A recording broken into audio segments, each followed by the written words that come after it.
कवि पद्माकर का, उनका हमने कवि परिचय पढ़ लिया। अब इसमें 3 पद है और उन तीनों पदों को हम पढ़ेंगे। पहला पद है ओरे भांति कुंजन में गुंजरत भीर भोर। ये पद है और इस पद के अंदर कवि पद्माकर ने बसंत ऋतु के आगमन के उपरांत उसमें होने वाले विभिन्न परिवर्तनों के बारे में बताया गया है।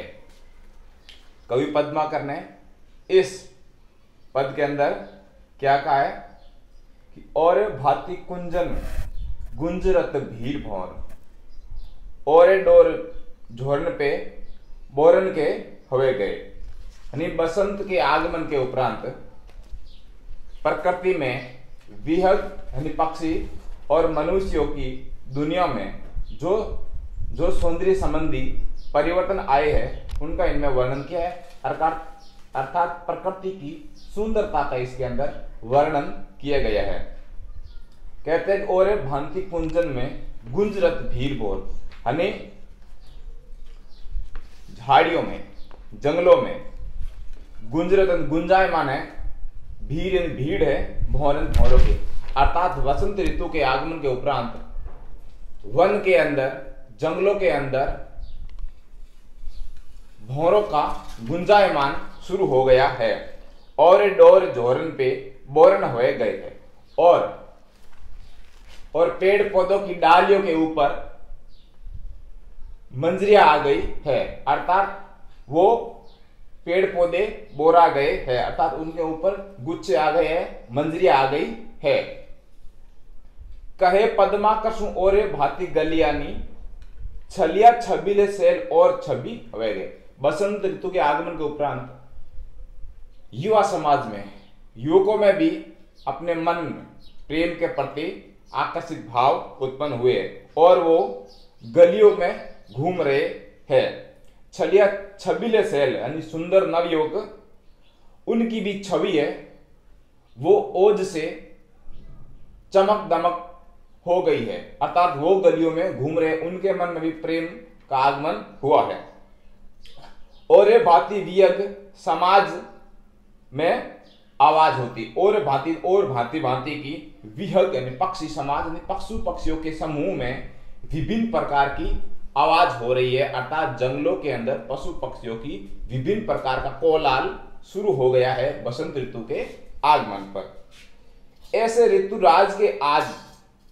ऋतुराज के ने आज दिन द्वे गए, यानी इस प्रकार ऋतुराज बसंत आने पर अभी 2 दिन ही बीते हैं।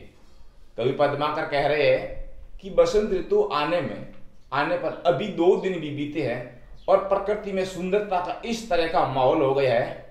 तो 2 महीनों की बसंत ऋतु है, उनमें वो कैसी सुंदरता आएगी प्रकृति में।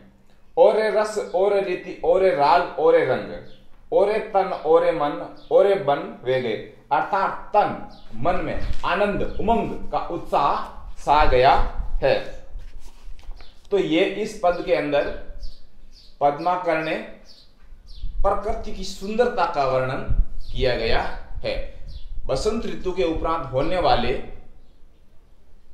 प्रकृति के अंदर क्या क्या परिवर्तन आए हैं उनमें इन्होंने वर्णन किया है कि जो जंगल है, वन है, विटप है, उनके अंदर भौरे पक्षी गुंजायमान कर रहे हैं और उन पेड़ों की डालियों के ऊपर मंजरी आ गई है।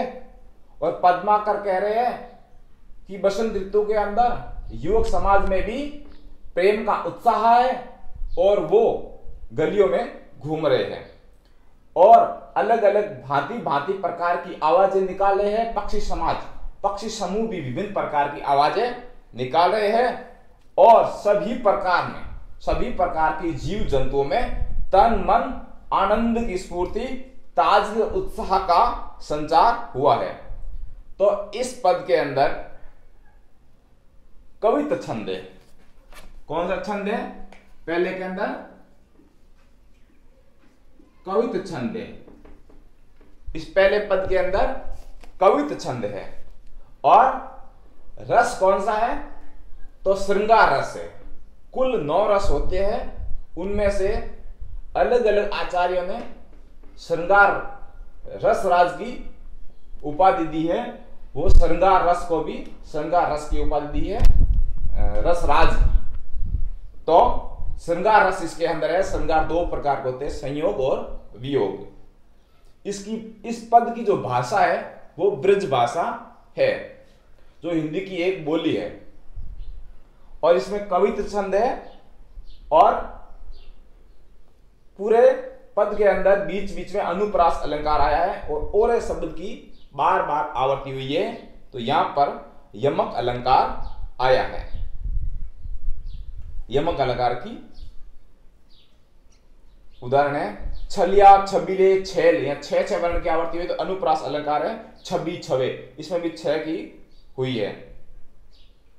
इसके अलावा रस, रीति, राग, रंग, इसमें भी अनुप्रास अलंकार है। तो इस प्रकार ये पहले पद का भावार्थ है। और यदि आप इस वीडियो को देख रहे हैं तो उन बच्चों तक पहुंचा दीजिए जो कक्षा 11वीं में हिंदी साहित्य पढ़ते हैं। यही हम आप लोगों से प्रार्थना करते हैं।